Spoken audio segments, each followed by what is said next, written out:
Eto na mga idols, ang ating pinakainintay na bagong update. Aba mga idols, ayon sa ating bubuwit, meron daw pong bago na namang ilalabas na new scooter ang Yamaha Motors Philippines. At ngayon mga idols, sobrang hype pa din at trending ng Aerox version 3, gaya nitong SP version at yung mga iba pa nating standard version. Siyempre pa, marami rin bumibili ng bagong NMAX version 3 mga idols. Kaya talagang sobrang ganda kung ilalabas din ng Yamaha Motors Philippines ang latest model na Lexi 155. Bakit kamo mga idols? Ito naman, iba yung kanyang design. Same engine din to na 155cc, pero ito naman ay merong middle floorboard. The best thing yan mga idols, syempre meron tayong extra space at mas komportableng rides. At may mga dala tayong gamit, pwede natin ilagay dyan.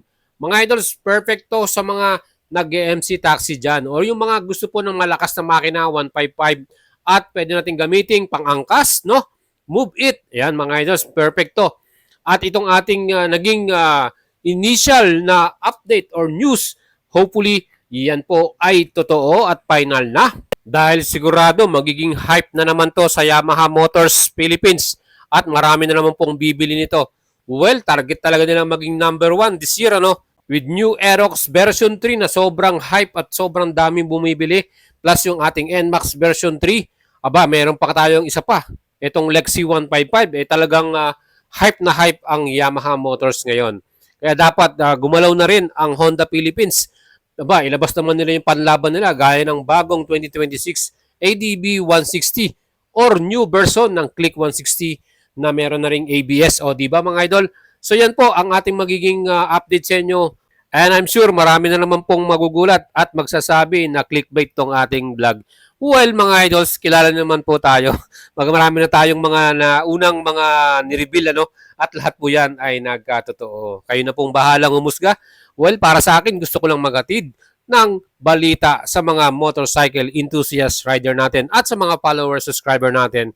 Kaya don't forget to subscribe at stay tuned lagi sa ating channel mga idols dahil bibigyan natin sa inyo final update nito. Again, ang bagong Lexi 155 ay may parehong engine type ng NMAX B3 ABS at Aerox standard version. So yan po, pareho sila ng kanilang engine, 155cc, single cylinder, 4 valves, liquid cool at CVT transmission. Fully digital din ang kanyang instrument panel at meron din itong USB charger plus meron din compartment or luggage at ang kagandahan din diyan, meron tong 2 version ano. Meron siyang ABS version kung saan meron siyang anti-lock braking system equipped at meron siyang standard version din kung saan hindi siya keyless at meron lang siyang ordinary key ignition. Mga idol, ano kaya ang dadalhin sa Pilipinas ng Yamaha Motors Philippines? Hopefully, dalawang version din, standard or ABS version. Sa meron tayong pagpipilian, di ba mga idol? And itong Lexi 155 ay available sa ibang mga Southeast Asia gaya ng Indonesia, Vietnam, Thailand, ano? Kaya alam ko sa atin na next ang magiging release nito mga idol. At kung titingnan po natin ang presyuhan sa bansang Vietnam, ang kanilang ABS version ay merong 112,193 pesos ang kanyang conversion. Ano? So naka-smart key na yan at keyless. At ito namang isa, 113,119 pesos. Ito naman meron na siyang Yamaha Connect, naka-keyless din at may stop and start system, ABS Premium, yung tawag nila dyan. Again, sa makina natin, same pa rin ito. Sabi ko nga sa inyo, 155cc, 4 valves, liquid cool, with BBA, equipped, single overhead camshaft, at blue core engine mga idol. Ang atin namang max power, 15.2 HP, ng 8,000 RPM, at maximum torque, 14.2 Nm para sa ating arangkada. O di ba mga idols, napakaganda ng kanyang middle floorboard. Talagang perfect yan sa mga nag-MC taxi, or sa mga maraming daladalang gamit. Very sporty din ng kanyang design at sa color version, hopefully maganda yung dalhin sa Pilipinas kung sakali mong makapunta to. 1990 by 40 ng kanyang front size at 190 by 40 naman sa likuran. Tubeless yan pareho. And ito nga, meron tong equipped na single channel ABS. So sa harapan lang po ang meron tayong ABS. Dahil sa likuran, yan po ay naka-mechanical drum brake. So hopefully, maging updated din to, magkaroon siya ng disc brake din para sa likuran. Ano?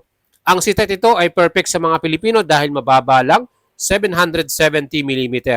So sa mga lady rider, pwede rin ito, no? At ang kagandahan dyan, ang sukat ng dimension, wheelbase 1,350, ground clearance 135mm ang kanyang sukat. At syempre ito naman kanyang bigat ay 118 kilograms. O di ba mga idols? Para sa ABS Premium, ang kanyang heavy duty na single shock ay merong sub-tank. Sa atin namang standard ay wala namang sub-tank. So ordinary suspension lang yan. Again, meron tayong charger para sa ating cellphone. Dito sa left side, meron siyang small pocket dyan. Ano? At meron din itong equipped na park brake lock. Mga idol, keyless system na rin ito. At meron ding alarm and answer back. O di ba? Kaya talagang maganda tong ating ABS version, ano? Dahil mas convenient, mas madaling gamitin. At equipped na rin to ng stop and start system. Kung saan pag tumigil ka sa traffic light, mamamatay bigla yung makina, throttle mo lang, tatakbo ka na ulit. Iyan po mga idols. Fuel capacity 4.2 liters at average consumption 43 km per liter. At ang kanyang bagong LCD display, meron din tong Yamaha Motorcycle Connect kung saan makita natin yung ating mga rides, ano, at messaging and calls. Siyempre pa, full LED ang lightings nito from headlight and yung ating pinaka taillight design. Mga idol, ano masasabi nyo? Alloy cast wheel ang ating pinaka wheels dito. Again, sana maganda yung color ng dalhin sa Pilipinas kung sakali man, ano. At ang kaparehong model nito sa Honda motorcycle, ang Click 160, ano. Hopefully, Honda Philippines magkaroon to ng updated version. Ang hinihintay natin dito yung parehong naka-disc brake, front and rear, at may ABS equipped na rin. Siyempre, itong ating Click 160, mababa na rin ang presyo nito ngayon, ano. 116,000 na lang ang kanyang presyo. Mas pinababa nila dahil para mas affordable. Again, yung middle floorboard yung importante rito. Kaya yan po yung kalaban ni Lexi 155. And hopefully mga idols, pag nangyari itong bagong unit na i-release ng Yamaha, again, i-update ko kagad kayo magkano magiging presyuhan yan at anong color ang available. Plus, siyempre yung makina. Meron ba tayong makikitang version na ABS or standard version lang? Overall mga idols, tayo pa rin ang maswerte at lucky dito dahil meron na naman tayong bagong model na pagpipilian dito sa Pilipinas. So meron tayong option. Gusto mo ba sporty scooter, madaling gamitin, magaan, mababang seat height? Perfect itong ating Yamaha Lexi 155.